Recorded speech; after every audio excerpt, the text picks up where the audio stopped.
The final preseason game for the Broncos in 2022. KJ Hamler finally makes his debut. We're going to get to see how many reps he takes and how many series he plays, along with Alberto, and what players are going to make the final 53 roster cut. Game 3 of the preseason will tell us and give us these exact answers. Welcome to the Get Bucked pregame show.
Broncos country, let's ride.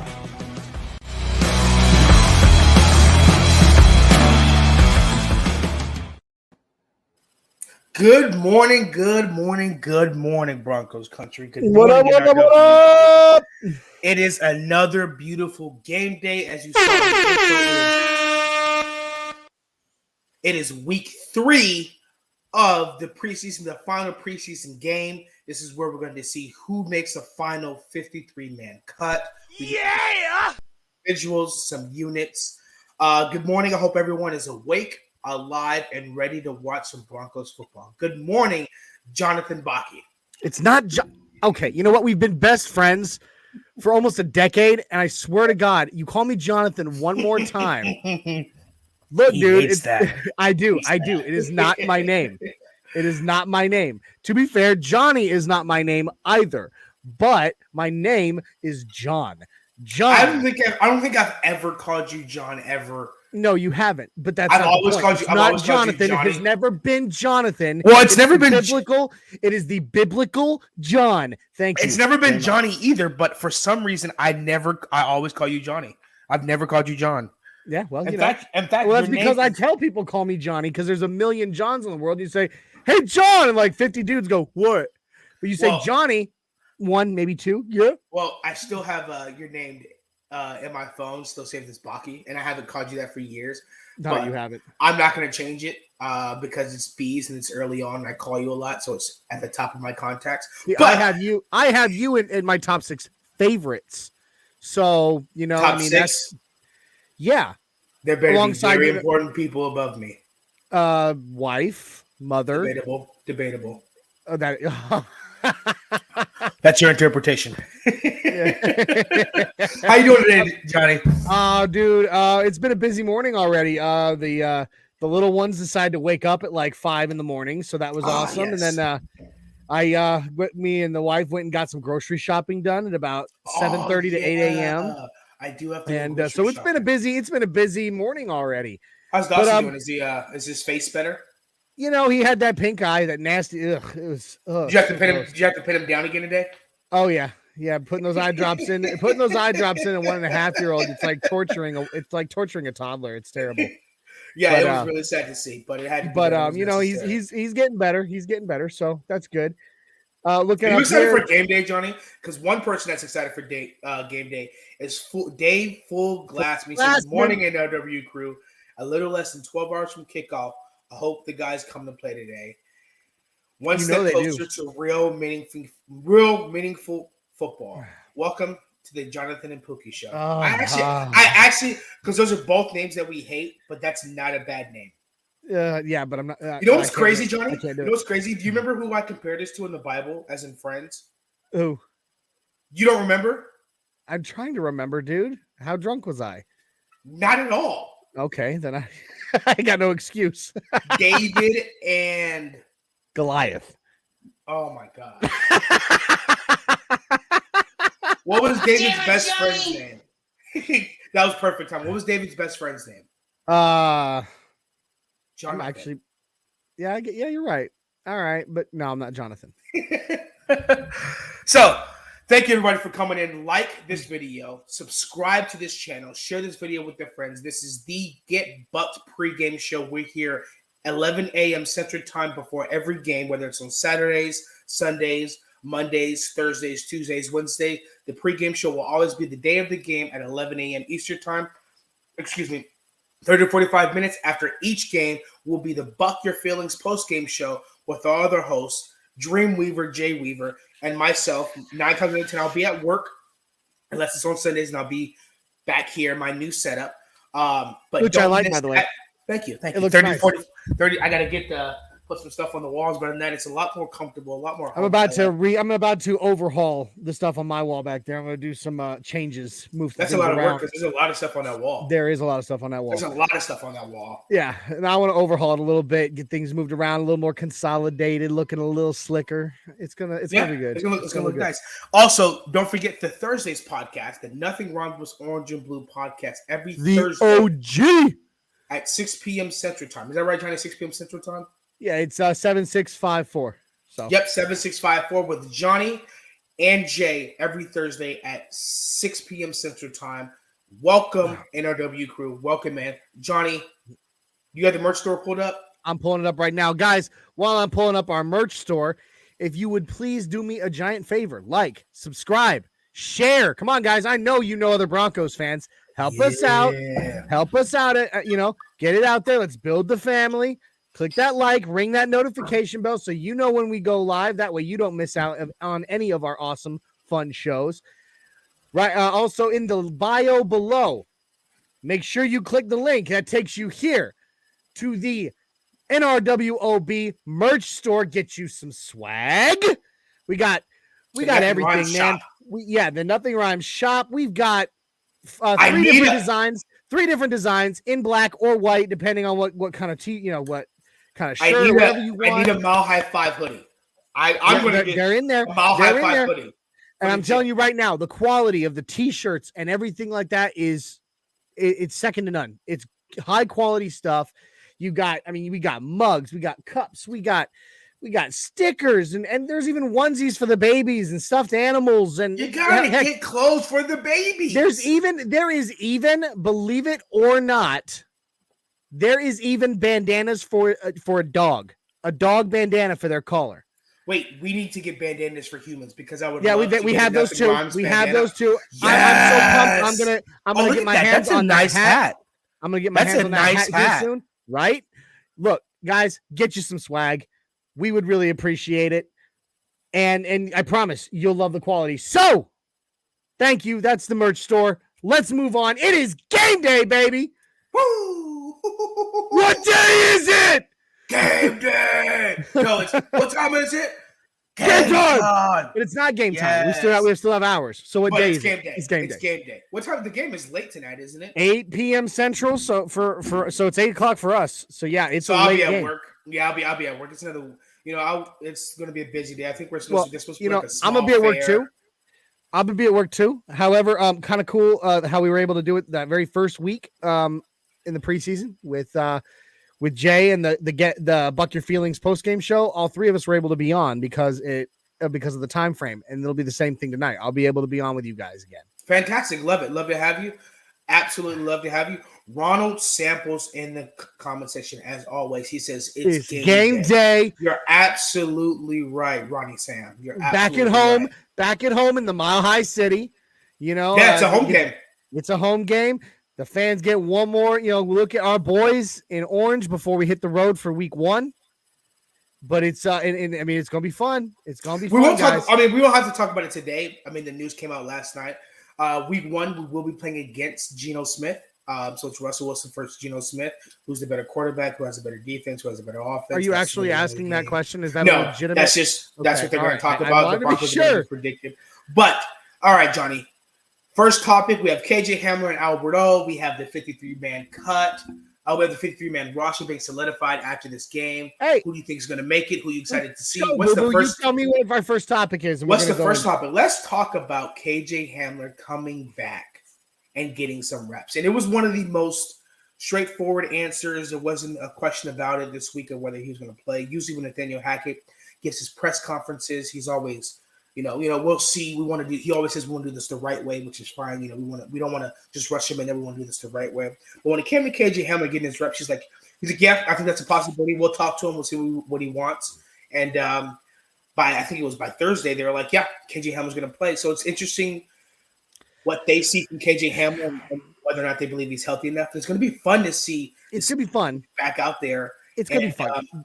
I have a problem with it. I want to see him get into it. Him and Brett Rippon get into with Alberto and KJ Hamler. I want to see Brett Rippon. And Brett Rippon should have no excuse.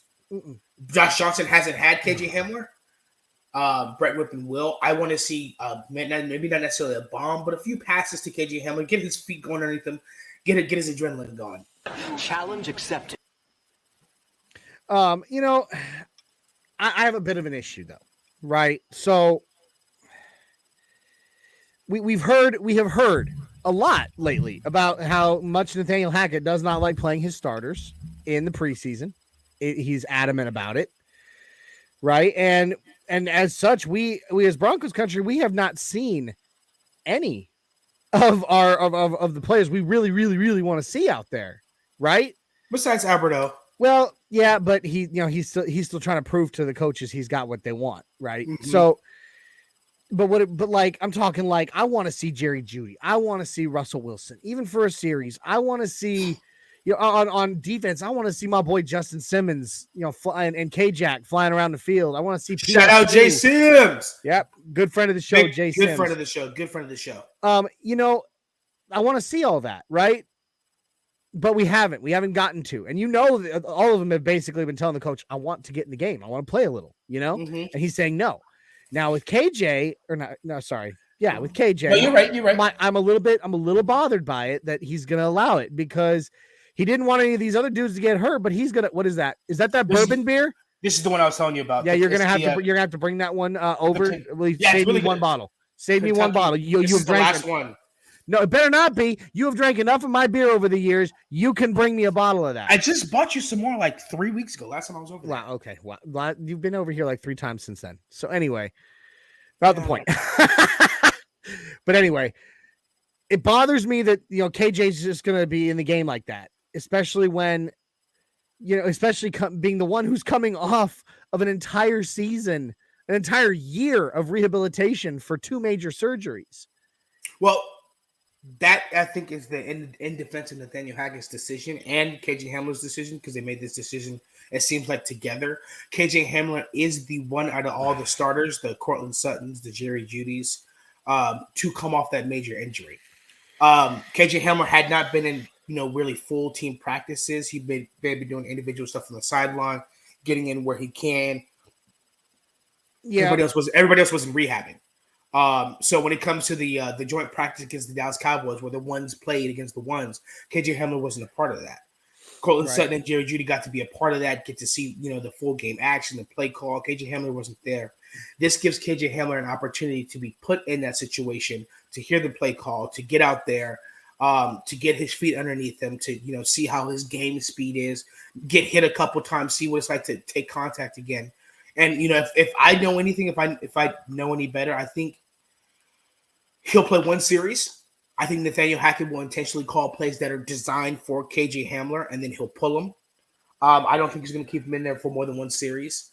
If they're like, oh, KJ Hamler didn't get a catch, put him in there. I think Nathaniel Hackett's going to call plays specifically, intentionally to get KJ Hamler involved, get him a couple catches, maybe throw him a deep bomb, maybe in the red zone, pull him, and then we're good. We saw him. He looked good. He's healthy. Now he's rehabbing, strengthening his knee and his hip, and he's going back out there for practice next week because next week, KJ Hamler's full 11-11. Randy Gregory's been full 11-11. Jonas Griffith is full 11-11. And not Jonas Griffith, I apologize. Billy Turner. Yeah, I was going to say he's not back yet. And Jonas Griffith is not too far behind. Not too far behind. He should be ready week 1, I'm hearing. Yep. Yeah, so that's what they're hopeful. And, we said that here first. You and I both said that it was a dislocated elbow 3 to 6 weeks. So there's a possibility he could be back week 1, which would be fantastic for our defense. Because with the Seahawks, they're going to want, and Pete Carroll, they're going to want to run the ball with I think that the running back they drafted has a season-ending injury, Kenneth Walker. I believe so. So I don't remember for sure, but I believe so. So anyway. It's going to be good to have Jonas Griffith, who's really climbed his way from being drafted University of Indiana or undrafted from Indiana, going to San Francisco, signing as a free agent to Denver. Yeah. Earning a 1-year deal and then earning that spot and now alongside Josie Jewell would be really great to have him back. Absolutely. So, I think you and I are a little split then on the decision, on how we feel about the decision to play KJ today. I'm not really for it, considering that he has held all the rest of his starters out, and we're just going to throw a guy who's literally spent the last 365 plus days injured. Would you rather put him in, throw him in after 365 days in preseason first, then the regular season, or just straight into the regular season? I'd like the consistency of starters are out the whole time. I mean, if that's what you're going to do, that's what you should do. Well, I mean, I can see your point because my thing is if you're going to put starters in there who've been injured, throw Billy Turner and Randy Gregory in there as well. Well, not just them. Look, I think every starter needs to get that first hit out of the way. They got to take one hit before the season. One good hit. One good throw. One good I agree. I agree with them. You got to give them something to build on. I agree. I mean, we're definitely biased as fans. No, not really. Not really. I don't want to say. I mean, granted, yes. Would I love to see them out there every single play? Yeah. But I think, but more so than that, I think it comes down more than just like I'm a fan and I want to see these players on the field. You and I played. You know how it is. I'd rather just let them get out there, take one good hit, come out of the game after that. That way when they're going into Seattle, it's not the first time they've taken. That's not the first time they've taken a real hit. Well, I think they're for Nathaniel Hackett, I think the joint practice against the Cowboys was their preseason game. Excuse me. I think that was their one hit. I think that was their intro. But they weren't laying. But here, the problem with that is they were not laying full contact, which is true. I don't think, depending on how this goes, I'm not sure if Nathaniel Hackett will maintain this system of not playing the starters. I understand my consistency is if you're going to bring injured players into a preseason game. Randy Gregory and Billy Turner. If KJ Hamler's out there, I think Billy Turner and Randy Gregory 100% need to be out there as well. I agree. I 100%. And if you're gonna not play the rest of the starters, but then from that comes where I say, but if you're gonna play them, you got to let your other starters who want to get in there. The only reason why I said them specifically was because they're the ones coming off injury. If you're gonna play your starters, if you're gonna be at least consistent, like meet halfway. You're not going to play your starters, but I'm going to play my starters who are coming off injury and who need that time. That I'm acceptable with. KJ Hamler, K1, Ronald Darby, Billy Turner, and Randy Gregory. That I can agree with. Hey, these guys are coming off injury. They need some pop, before we get to the week one. We don't want them to go out there week one and realize they're not strong enough, they're not fast enough, they're not quick enough. Yeah. They don't know the system yet. You can find that out in the preseason in one series. I mean, but as a fan, I would absolutely love, the way, the Chiefs, the Bills did it. They had their starters out there for one series. I'd love to see Russell Wilson go 6 for 6, 72 yards and a touchdown to Cortland Sutton. Hell, you know what? You know what? I'd love to see that too, but even more so, I'd just love to see Russ get out there. Like even if he doesn't go, even if he doesn't go full Josh Allen like he did this last week, 3 for 3 for whatever and a touchdown. Hell, just get Russ out there. Right? Be like, I think the Chiefs played Patrick Mahomes for an entire half. I don't know if they did an entire half, but I think I saw a stat line. I'm just saying, let Russ get out there. Let Russ get out there. Let him get that feel back. Yes, of what it is to be on the field in a game on a game day in front of the fans in a stadium. Under the lights with the people. I mean, I think it's important. I do, but you know what? I'm not the coach, and there's a reason for that. Yeah, no, I couldn't get hired. That's the only reason. They wouldn't hire me. Well, they knew I was too good for them. Yeah, so we've talked about KJ Hamler and Alberto going in as a tandem. Brett Rippon should really show up and show out because he has two tight end 1 and wide receiver 3, a starter on his team in the reps today. So he should definitely excel. And he got lucky over Josh Johnson for that. So moving on to the next topic that we're going to discuss is what do we want to see from the offense and the defense in regards to the last preseason game against the Vikings? Okay, this is easy. Consistency, period. I want to that goes back to last season and all that. I want to see them do something, but do it consistently. It's great when you get little explosive moments. It's fun, right? But I would rather us just do one thing, very well over and over and over that may not be necessarily as sexy than just then play bad, and then but that was good. Those sexy moments are great. They're great for the highlight reel. But what's going to win? What is going to win is consistency. I want to see the defensive line. They have got to find an answer for the run. I agree. What have we? For years we've struggled against the run, but I feel like, and granted, we've addressed it in our ones. We have, we brought in DJ Jones and who's a game wrecker. And I think once you see our ones on the field, that we're gonna see that. But I still want to be able to trust our depth too, and they need to be able to stop that run. They need to be able to shut the run down. Ajiro Evero said this, and I saw this on tape, and everybody's seen this. Matt Henningsen is I think he's really climbed up that depth chart.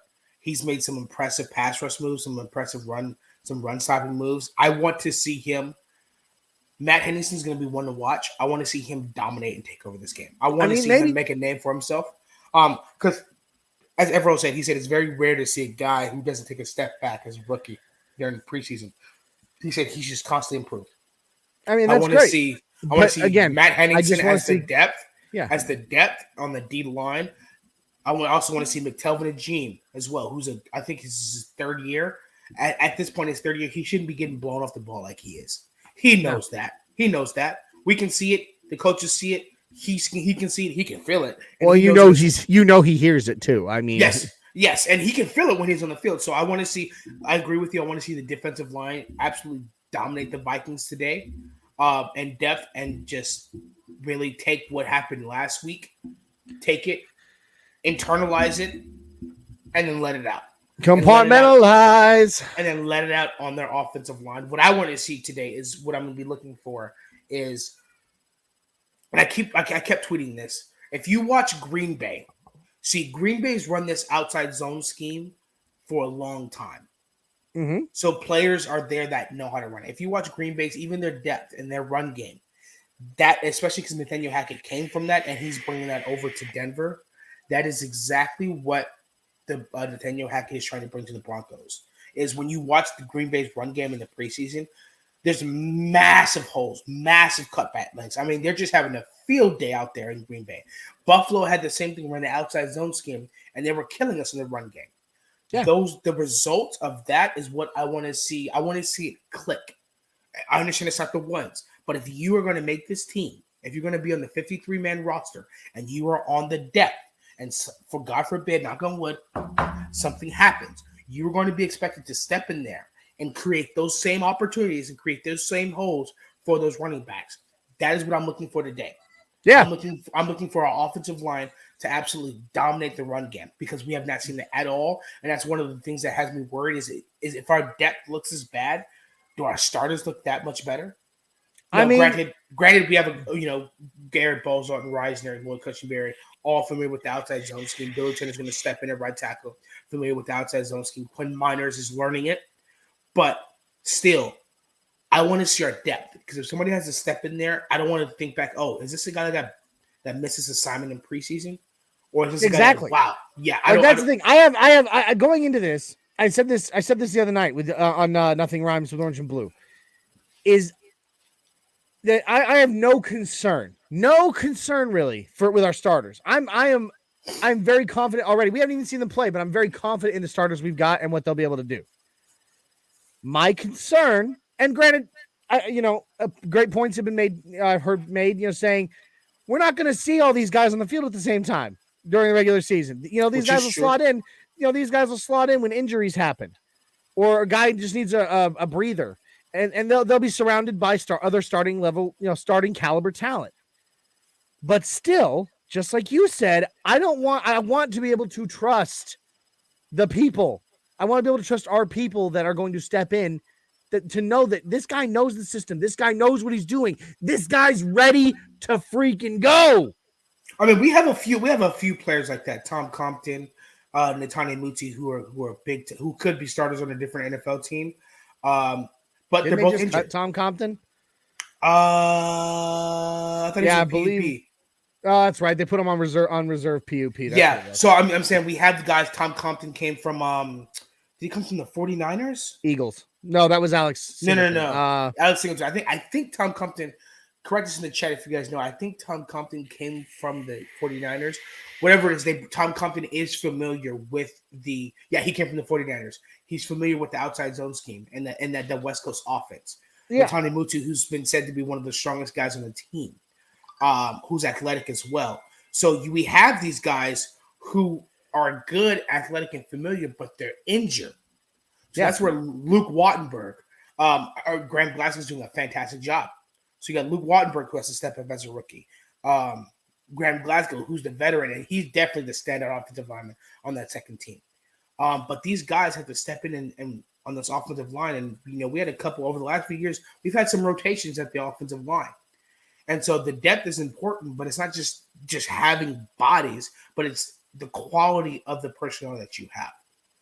So definitely I want to see the defensive line, Matt Henningsen, McTelvin Agene, Baron Brown, and Nick Benito. I expect them to have the best game they've had so far.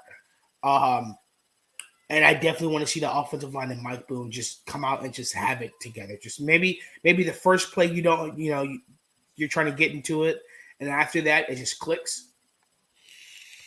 I'm not worried about our depth at receiver. I also want to see our secondary become more aggressive. I don't think we were aggressive enough in Buffalo. I don't know if it was the play call or I don't know if it was the players, but we seemed to play off too much, give too much cushion. We weren't really aggressive. And I just want our defense all together. And I definitely want to see the coaches have a lot of confidence in Alex Singleton and Justin Sternad. Absolutely, they do.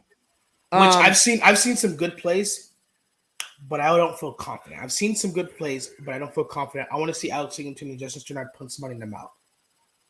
Figuratively, literally, it's their choice. Sure. I mean, I can see it.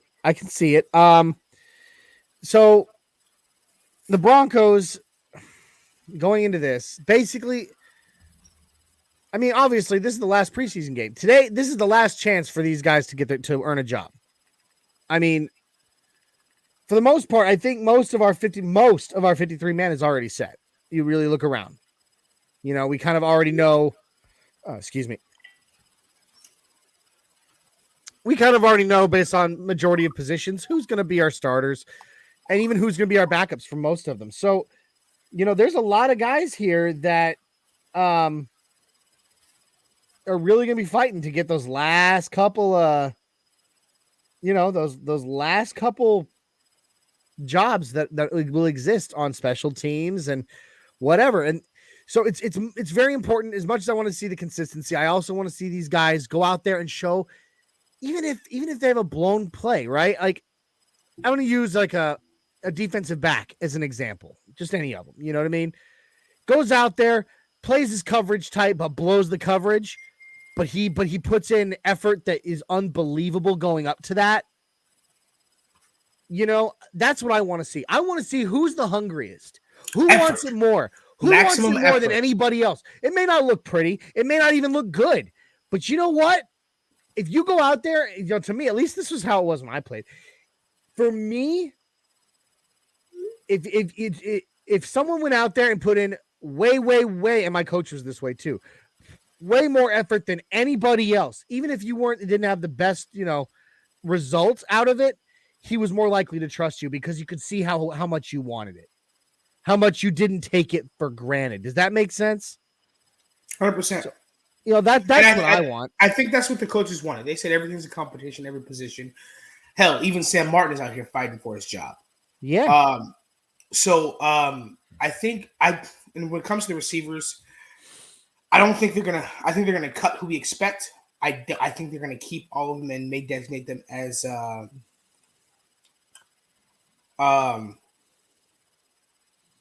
it'll be interesting. Dave Glassman says it'll be interesting to see if look for needs from the waiver wire. Yeah, that'd be interesting. I think we signed a running back from the Ravens. I think that where we signed him from. It'd be interesting to see him get some touches. No. He was. It's the running back that we got off waivers. Yeah, we got him from New Orleans. That's who it was. New Orleans. So interested to see him. We also signed a linebacker. Interested to see him after we Barrington Wade. I think we cut Barrington Wade, didn't we? Oh, we did. Yeah. Yeah, he had a really bad game. It was all over national TV. It was really bad against the Bills. But it'll be interesting to see. I think we keep Jalen Virgil. We keep Brandon Johnson, Seth Williams, and Kendall Hinton. I actually think we go with 8 receivers. Woo! Or we might go with 7 receivers and put 2 designated as special teams. Yeah, but the beautiful thing about that is you can do that with already one of our biggest, you know, preseason playmakers, Montreal Washington. Well, I didn't say Montreal Washington as a wide receiver. I'm already designating him as special teams, who's going to get wide receiver reps. But I think a guy such as Jalen Virgil can also be designated special teams, so he doesn't take up a wide receiver slot, but he's definitely going to get some playing time at wide receiver. I think, in my opinion, Seth Williams and Kendall Hinton are the wide receiver 4 and 5. And I think Brandon Johnson and Jalen Virgil are definitely wide receiver 6 and 7. Montreal Washington. So I think we keep all those guys. I think that's going to be interesting. Defensive line, I know we drafted a lot of guys. Uwazurike, I messed that name up, but you know who I'm talking about. Enyoma Uwazurike. Henningsen, Ajim. It's going to be interesting to see those guys. But I want to talk about the Jones brothers. I don't think people really understand. The Jones brothers. I don't think people understand. Isn't that a coffee company somewhere? Jones Brothers Coffee or something like that? I'm pretty sure. Yeah. I'm pretty sure. I don't think people understand how good those two are going to be because. Oh, I'm so excited to see those two. DJ Jones is the bull, but if I had to describe, I'd say Draymond was the workhorse. Not in the sense of one works harder than the other, but in the sense of finesse and tact. See, I'm almost different from you there. I see Draymond Jones as the bull. He busts through and everything, and I see DJ being more like a wall. Like he's just there, and you can't get past him. You know that's what I. Well, they're both very different. Draymond Jones is. I mean, they both say the same thing about both of them. Is the offensive line's like, his body position for DJ, and he's disruptive. And DJ says, as much praise as he can, he says, "Hey, Draymond, I think this is going to be Draymond's Pro Bowl year. I think this is his come out year. This isn't his contract yet, but I think this is the year he gets a contract." Do it now. Get it out of the way. 100%. We got rich owners now, baby. We can start getting contracts done left and right. I wouldn't be surprised if like week 4 or 5 the contracts start busting out. If If Bradley Chubb comes out there and he's absolutely dominant, week 4 or 5, he'll get a contract. Draymond Jones, week 4 or 5. All right. I just think the way we piece together our defensive line and our pass rush, it's not based off, and a lot of this went to George Payton and athletic scores. It's not just based off statistics, but it's based off skill sets. And it's like a chessboard. Who moves here? Okay, Bradley Chubb is on the outside. 1 year, Bradley, his rookie year, he had a lot of sacks. But the year he went to the Pro Bowl, he was known. He had led the league in pass pressures. Sure. And then you go down to Draymond Jones. Draymond Jones may not have made the Pro Bowl, but his finesse and his hands and his hand fighting and how he gets in the backfield is known for that. Then you go down to DJ Jones, who's a bull. He can stop the run, but he can also get in the backfield because he's stronger than everybody else. And then you go to Randy Gregory, who's also had led the league in pass pressure to turnover ratio. Yeah, I mean it's really going to be really intriguing to see once we get all these guys on the field together. And once like I said, I think the defense more than the offense is more fused. Yeah, because they're using the scheme. But once they click, and especially with that secondary and the linebackers, and you start getting coverage sacks and you start getting turnovers, it's going to be a scary sight to see, Johnny. It's going to be a scary sight to see. It's going to be beautiful. It's going to be beautiful. It's going to be beautiful, baby. It's going to be beautiful, baby. All right, so I got one I want to bring up. Mm-hmm. And that is potential for trades, right? Because this is the last game of the preseason, right? Now, George Payton, we've already seen how wily that guy can be in the draft. We've seen it for 2 years. We've seen it. And dude's awesome in the draft. He's an awesome drafter, period. But right now, the Broncos only have 5 picks going into this next draft. He's going to be looking to build his stock in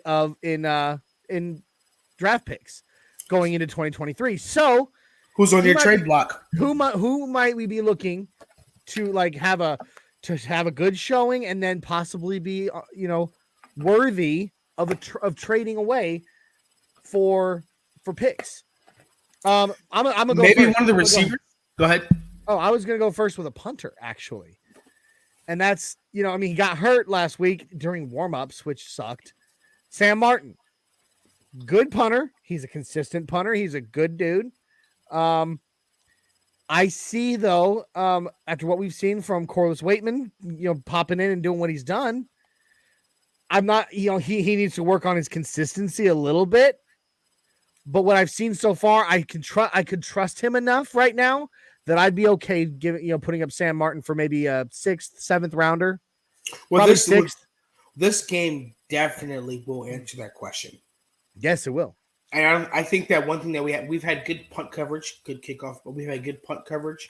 But what we haven't had is down inside the 10-yard line. Yeah, well. And it's going to be interesting to see, listen to Dwayne Stooks. I'm not 100% sure how they're going to go about this. But me personally, whichever punter can consistently get them down within the 10-yard line, within 10 yards of the goal line, sure, will be the punter. And the other one that does it gets the boot. But, I mean, if Sam Martin got injured in warmups, they just may keep 2 punters. I doubt it. I don't see any reason. Because, and the reason I say that, a punter back. The reason I say that is Brandon McManus can punt if he has to. You know what I mean? He can't. Punter's not an easy job, but it's one of those jobs you can sign someone Thursday for a game Sunday, have them go in and punt. Exactly. So we've got Corliss Waitman, we've got Sam Martin. One gets the axe, and let's say God forbid someone roughs the kicker, and let's say just for the sake of argument, because I really liked what I saw from him last week. Corliss Waitman is our new punter, start, and Sam Martin. Bye-bye. Just knocking on wood. But let's say Corliss Waitman takes a hit and he's out. He got hurt. Our kicker is, he has been a punter before. He can jump in, he can punt. So I don't see us keeping 2 punters. But anyway, moving on from that, that's one I think you could get for, say, Sam Martin. I think you could get a 6th, maybe a 6th round pick, maybe a fifth, maybe if you're really lucky, but I doubt it. 6th round, probably the most for him though. So there's one. Was there another position, another player you think could be on the bubble but have trade value that we might see? No, you think so? Not now. He's injured. He's injured. There's no trade value there. He's injured. Well, it's just like Jonas Griffith though. It's a dislocated elbow. It's He'll be back. I think Michael Ojemudia, he hasn't seemed to really get it. But I'm not going to give up on him. Okay. Not yet. I want to. Damari Mathis seems to be the up and comer on the defensive side of the ball, in addition to Matt Henningsen. But I want to see is what I saw from PJ Locke. Okay. So then, who do you think? I want to see aggressiveness from Damari Mathis for him to solidify that QB 4 or 5 slot. 4 or 5ve slot. Solidify that. CB 4 or 5. That's what I said. CB. No, you said. Did it sound like QB? Whatever. You said QB. Whatever. Not keeping 4 QBs on the active roster, Isaiah. Yeah, I definitely want to see that from him. I can see Michael Ojemudia. But tell me the G. Anyway, so you think McTelvin and Gene would have some trade value? He has not been impressive. I think he's 3 years in the NFL. So what kind of trade value, if you're sitting the one sitting here saying he's not been impressive, what kind of trade value do you think you could get from him? Where do we draft McTelvin and Gene?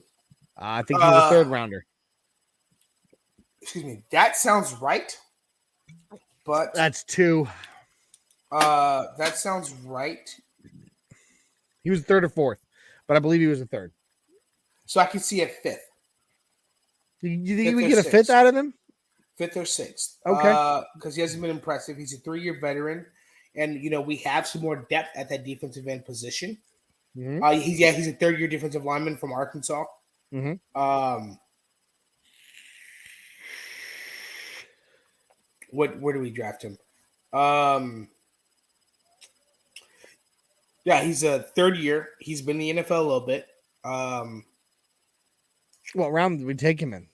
I can't remember. 3rd round. 95th I was right. Overall pick in the 3rd round of the 2020 draft. We acquired the selection by trading. We got McTelvin and Gene from the Emmanuel Sanders trade. Okay. I remember that. So I think if we took him 3rd in the 3rd round, I think we can get a 5th round pick out of him. Yeah. He hasn't been that impressive. He's healthy. But he hasn't been the guy, because I vouched for him a lot during the offseason. He's one of the guys that said, I was looking at film. I was like, I like his hand fighting. I like his technique. But we really have not seen that from him. He got beat up in the Buffalo game. They just picked on his side all game. Did he? I mean, it was. Yeah, it was really bad. And I think with Awazarike. Just Matt Henningsen. You know what? If you have trouble with that one, he tells everybody, just call me Any. That's his nickname. Any. So with Any, Henningsen, you got Deshaun Williams starting Draymond Jones. I think we've got some depth on the defensive end side.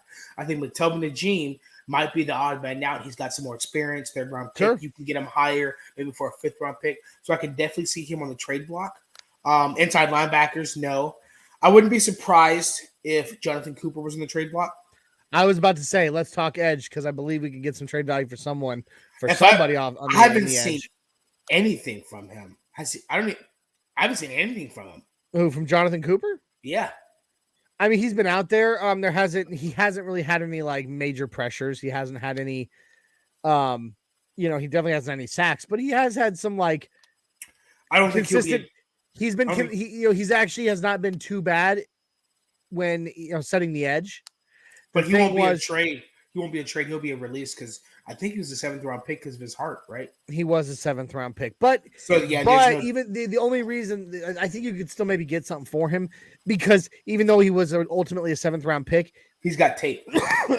He was, I believe, he had at least 4th round or 5th round value initially before the heart thing. So his ability comes across that way. Yes, but that would be more agreeable if he had more consistent, impressive tape. He's got some tape, but it's not consistent and it doesn't jump off the page. Okay. Versus like Baron Browning, who's got consistent pressures and sacks. Jonathan Cooper, I think, had maybe 2 sacks and a couple pressures, but it wasn't consistent. He stepped in and helped out when we needed him to, so I can definitely see him. If it's a 7th round for a 7th round, that's fine. I mean, if you get McTelvin, Ajim, Jonathan Cooper, and who was the one you first said? Sam Martin. That'll put us at 8 draft picks. But we also know that George Payton's magic number is 10. So to get from 8, so if we get from 8 to 10, if you Sam Martin, McTelvin, Ajim, and Jonathan Cooper. Let's say Michael Ojwini gets healthy. Let me ask you one more. We've already seen that George Payton is not above trading away a star player to get some capital, right? No, the answer is no. We saw it with Von Miller this last year. No. Listen. Don't you interrupt me. Do not interrupt me. Anyway, no. Listen, son. Don't make me take off my flip flop. I will. Take off your belt. You got it. Let's do it. Let's do it right here. Anyway, we're gonna say, let's just say for the sake of argument, and this is the last thing on this subject I'll run it with, but let's say for just the sake of argument, George Payton decides to trade away one player from this team to maybe gather 2 extra picks. Which player do you think might be on that block? And we're not talking about someone who hasn't shown us much. We're talking about someone that we really like, someone that we were really, we feel like is a big name on this team. We don't want to see leave, but Bradley Chubb is the one I was thinking too. We have a lot of depth at edge. Yeah, with Baron Browning doing what he's doing right now, I mean, yeah, Baron Browning has emerged as very impressive. Stolen. And then you also have Nick Bonito, who had the highest pass rush rate in success pass rush rate in college football. So we have depth. We have guys behind him. I could definitely see getting a 2nd and a 3rd for Bradley Chubb, even though he was the 5th round pick. I can see getting a 2nd and a 3rd for him, which will put us technically at 10 picks, and it'll give us a second. It'll give us 1 second. We wouldn't pick in the 1st round again for the last year, but it'll give us a 2nd round pick, which we don't have. 2nd round pick, maybe a 5th. I'd say a 2nd and 3rd. If Bradley Chubb was the 5th selection, so I'd say a 2nd and a 3rd. So it'll give us in 2023 1 second, I think 2 thirds, and then that'll put us at 10 if we get 5th for Michael Ojwini, a 7th. And of course, you could always stack up some future picks as well, and then trade those away for current picks as well. So, in 2024, I think in 2024 we'll definitely have some guys going. Because Dalton Rice is coming up on contract. Yep. Draymond Jones is coming up on contract. Honestly,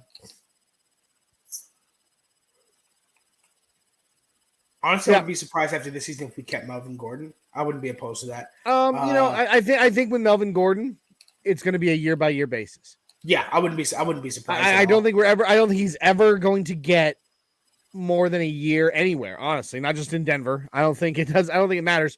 I don't think Melvin Gordon's going to get a multi-year deal anywhere he goes. Oh, I disagree. Anymore. I disagree. Really? I actually am a huge fan of Melvin Gordon. I love Melvin Gordon. I love Melvin Gordon. I'm not saying he's not going to get signed anywhere. I'm saying you let him go, he's going to get signed somewhere. I just don't think he's going to get multi-years. I think he's a year by year kind of signing for now. Me personally, I can see him get a 3-year contract from someone.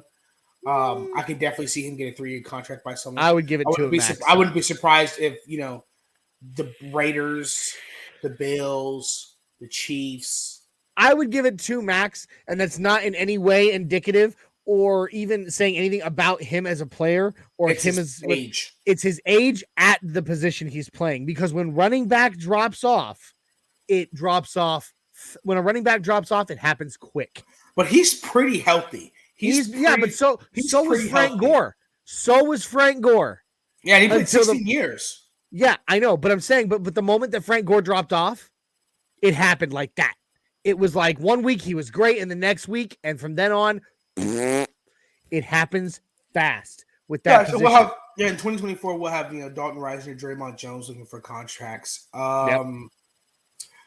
Billy Turner, if we decide to extend him, which I wouldn't be surprised if we did, if he really went out there and balled, and he was like, I wouldn't be surprised if we had our left tackle and right tackle, if we had left tackle, right tackle Pro Bowlers, and stuck down. Honestly, I'm gonna hot take. Where's this? Hold on.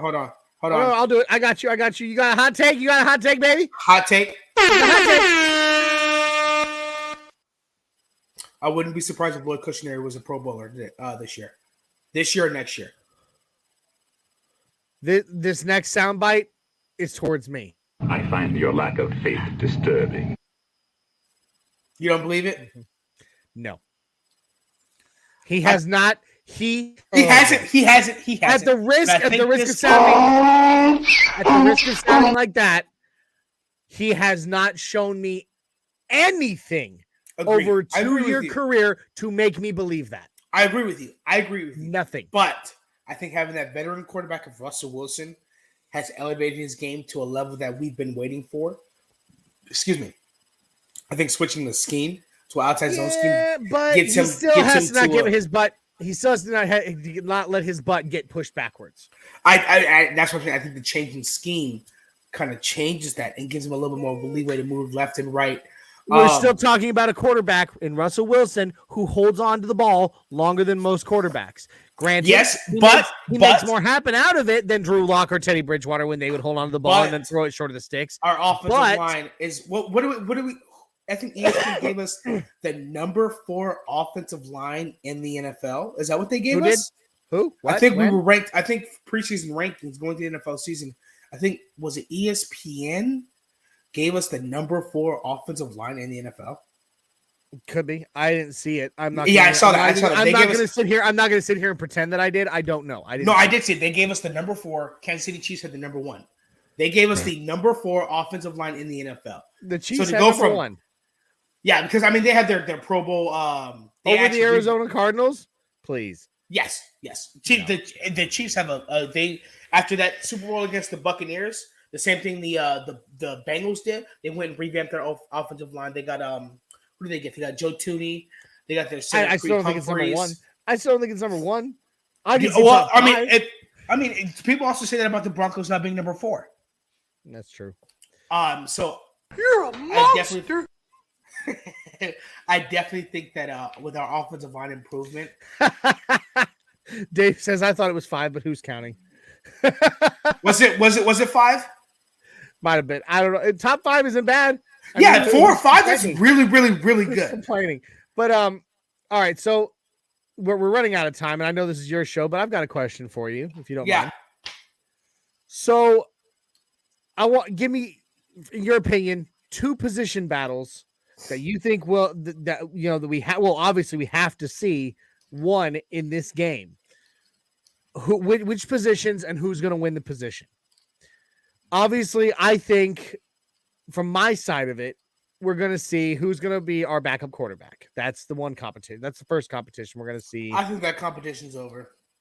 Okay. All right. And then the only reason why I say that is because Brett Rippon gets KJ Hamler and Albert O. Josh Johnson does not. I think that's an advantage that Brett Rippon has that Josh Johnson does not have, and that's very hard to overcome. It's like, hey, by the way, this dude gets 2 starters. By the way, that thing I just tossed, that's that Bud Light tie-dye twisted seltzer. It's really good. Is it? Yeah, it's really good. It's like a twisted berry blast kind of thing. It's delicious. Sounds good. It was. You said quarterback competition. Quarterback competition. So you think Brett Rippon runs away with this?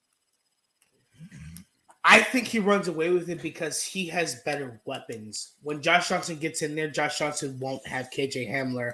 I honestly think Alberto will play one half, and I think Nathaniel Hackett will be like, okay, pull him out. He's played every preseason game, the full game.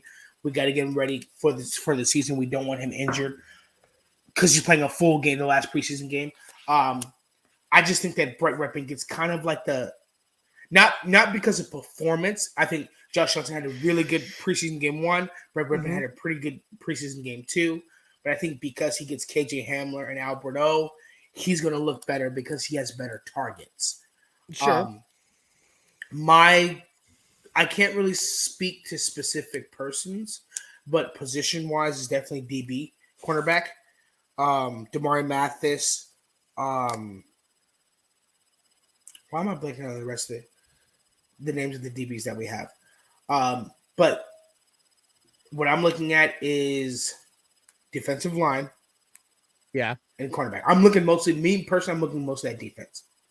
I need to see on defense who really steps up and who really makes a noise. Who really steps up. Matt Henningsen when PJ Locke had the interception, it was 110% because of Matt Henningsen. Matt Henningsen made a fantastic swim move, got in the backfield, hit the quarterback as he was throwing it, and PJ Locke was in the right position doing what he was supposed to do, got the interception. Sure. I'm looking for Eny, E-N-Y, and Henningsen to be dominant on the defensive line. I'm also looking at Nick Bonito. Yeah. I'm also going to look at Nick Bonito. He's quick off the ball, but I want to see him learn. Sure. This game should be, hey, what have you learned? Show me. And I'm definitely looking, just the entirety of the defense is really to me what I'm looking at. I think the offense is pretty solidified. In the run game, I want to see which side they have more success at. Who's there when they had that success, and why were they successful? Okay. I mean, I can see it. As Nathaniel Hackett said, it's about assignment and assignment and placement. Do you know your assignment? Are you where you're supposed to be based off that assignment?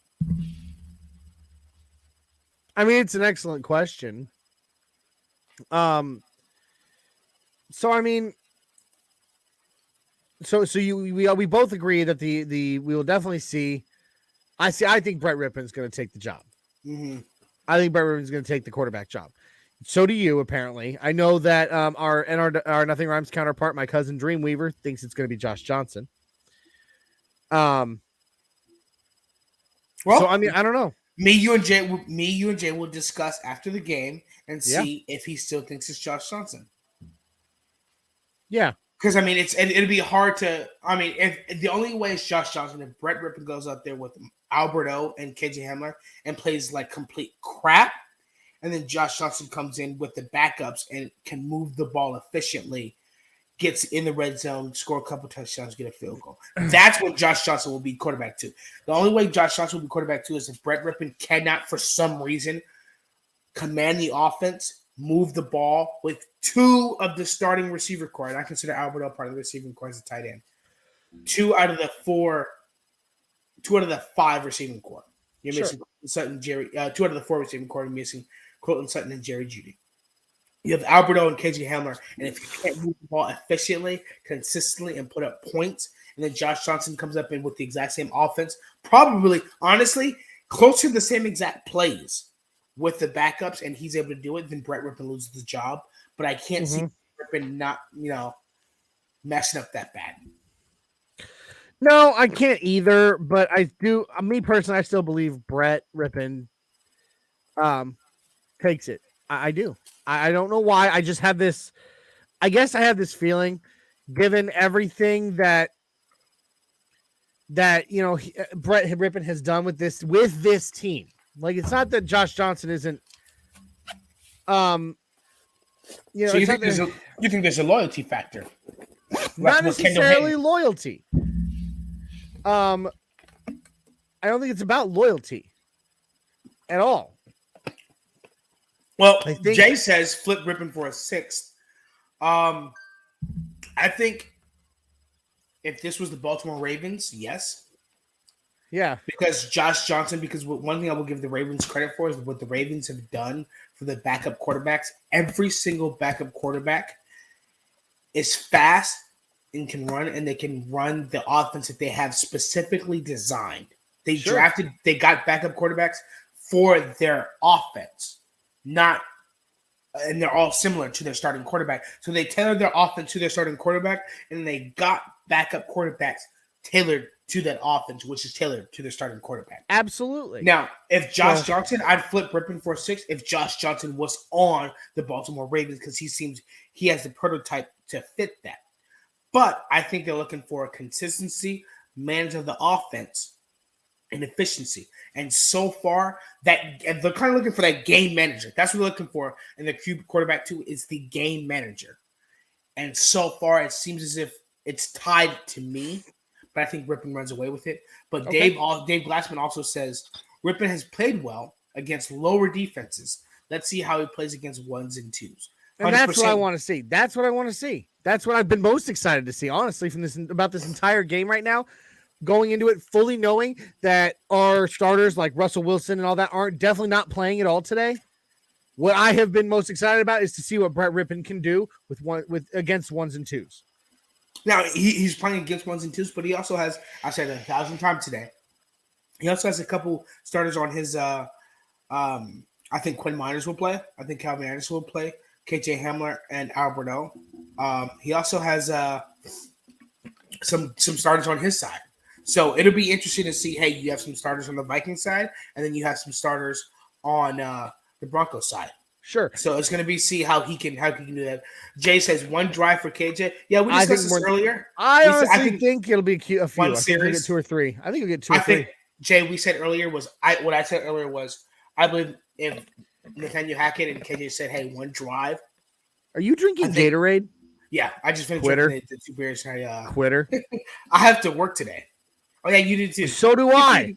But in my defense, that was the last beer, so there's nothing else to drink but Gatorade. As we said, Jay, 1 drive. I think Nathaniel Hackett is specifically going to game plan certain plays to get the ball to KJ, so that way they can see him, the fans can see him, we can see how he moves, how he shifts, what he looks like. So I think they're going to have a couple design plays specifically for him. I wouldn't be surprised if I saw a play action post, a play action into a post, a play action into a dig. I wouldn't be surprised if we see a long drag route in the between the hash for him either. Deep ball.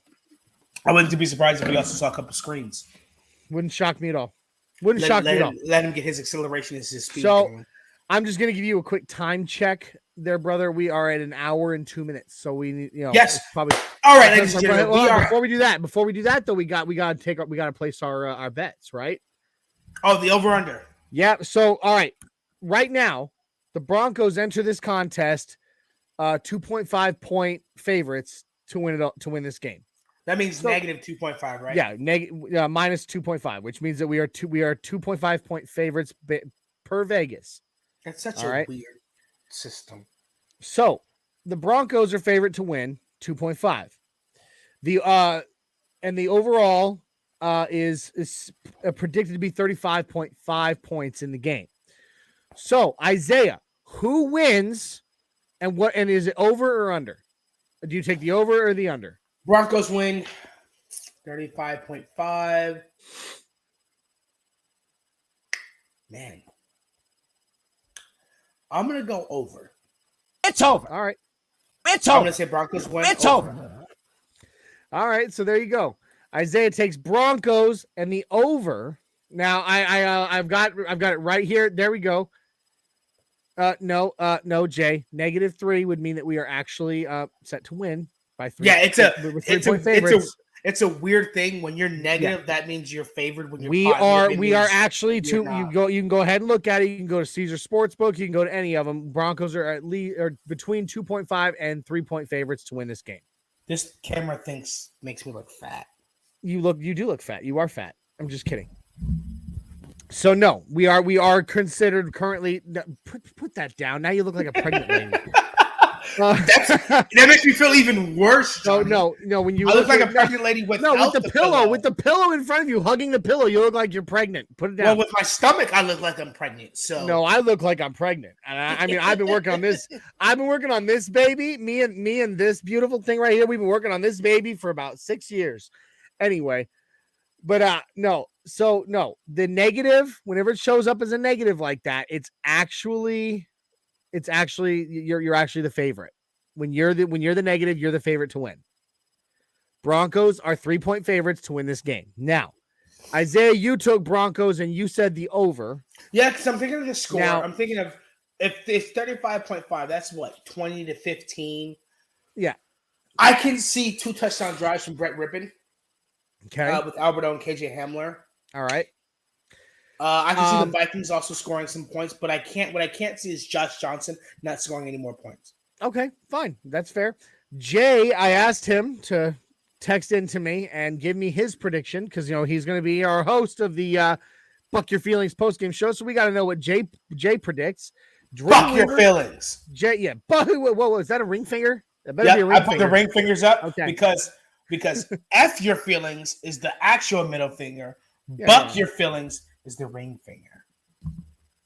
I mean, I got rings on every finger, so I can just do whatever I want. You're J-Lo. So, that's right.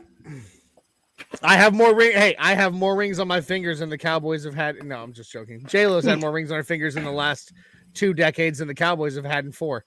Anyway, so you gave Broncos the win with the over. Jay gives the Vikings the win. Dreamweaver gives the Vikings the win with the under. So there's no need to fear. Underdog is here. So there you go, Jay. First off, there it goes. Oh, that's where you just added those. I did. Yeah, because you clicked it earlier. I was like, yep. It's over. Personal. I was like, this was you. Cows? This was you. It's over. And this is Jay. There's no need to fear. Underdog is here. We've definitely got to find a better soundbite for over because underdog is dope and over is just like it's over. Well, yeah, it's what I found. It's what I found while I was doing it. I'll find something better later. I did it on the fly. Yeah. We definitely got to get a better one. But I was like, hey, does he have his own private soundboard that he hasn't given me access? Nope. I literally just downloaded those sounds while we were talking because I'm good that way. So, all right. So you are Broncos and over. Yeah! I love it. You're the Broncos and over. Jay is the Vikings and under. I'm going to take the Broncos under. Ooh, so we got a mixture. So I say Broncos win over. There's no need to fear. Underdog is here.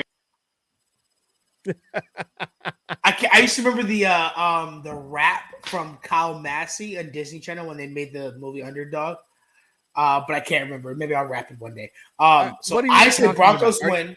So Disney Channel made a movie called Underdog. No, we're just not even going to go there. We don't need to. We don't need to start talking about DCOM. That's my generation. You're talking about, you just put this black and white 60s stuff up there with the soundbite.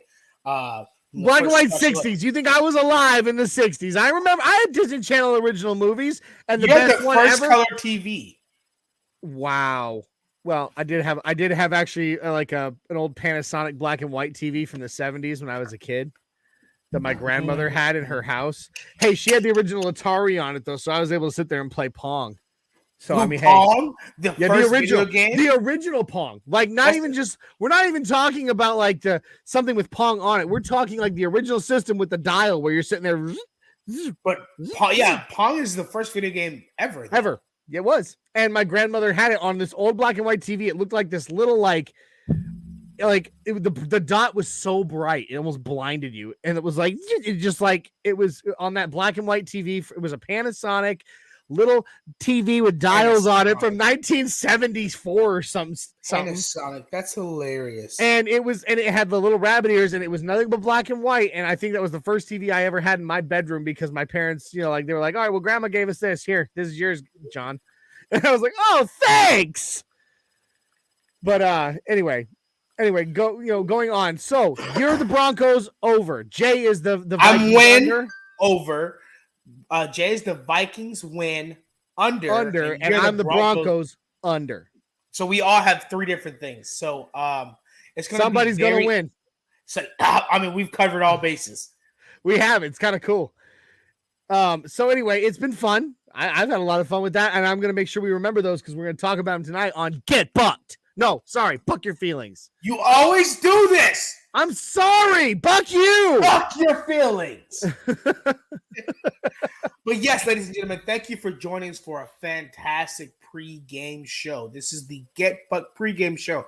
Like we said earlier in the introduction, every pregame show, regardless of the day of the game, will be 11 a.m., whether it's Monday, Tuesday, Wednesday, Thursday, 12, Friday, 11, Saturday, 10, 9. 12, 11, 10, 9. Regardless, stand by for any changes. If that does change or anything does change, stand by. You can definitely follow us on Twitter at nothing_rhymes_ as it says right here. Hang on. I got you. Follow. I got you. Give me a second. I'm going to pull this up. Boom, boom, boom. Perfect. Like, subscribe, share, comment on any of our pages, whether it's Facebook, YouTube, or Twitter. If there are any changes, you can follow us on Twitter at nothing_rhymes_. You can follow Johnny at Broncos Vikings PO for Predominantly Orange. He's also a writer for Predominantly Orange. So any changes to time or anything like that, definitely be on the lookout for that. We'll definitely keep you guys updated. Don't forget to tune in tonight about 30 minutes to an hour after the game. An hour's too long. 30 minutes. 30 to 45 minutes. We'll say 30 to 45 minutes because depending on who's at work, who's driving home, who can do the podcast. I'll be on whether I'm driving home or not. So yeah, I may not be able to. That's why I said depending on who can and who cannot. 30 to 45 minutes sounds good. If the game's at 8 p.m. tonight, ends at 11, I get off at 11. I get off at 11 too. Starts at, kids start from 11:30 to 11:40. I should be home at that time. But don't forget to tune in then.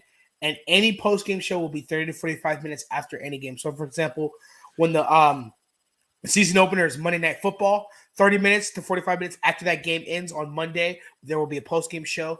Don't forget to tune in Thursday for the flagship show. Nothing Rhymes with Only Blue on Thursday at 7:654. Don't forget to like this video, subscribe to this channel, and share this video with your friends. Let's get the Nothing Rhymes crew, and we're going to make it huge. NRW crew, baby. A super crew. So we want to thank you all, and we hope all of you enjoy game day, and we will see you back later on this evening, late this evening, for the post-game show so we can recap what we saw and what we're thinking we're going to go into. Hang on, and let me remind you. Let me remind you all. Quick reminder. Vikings, prepare to get bucked. Get bucked. Woo! And there it is. We love you, Broncos country. Let's ride. Let's ride.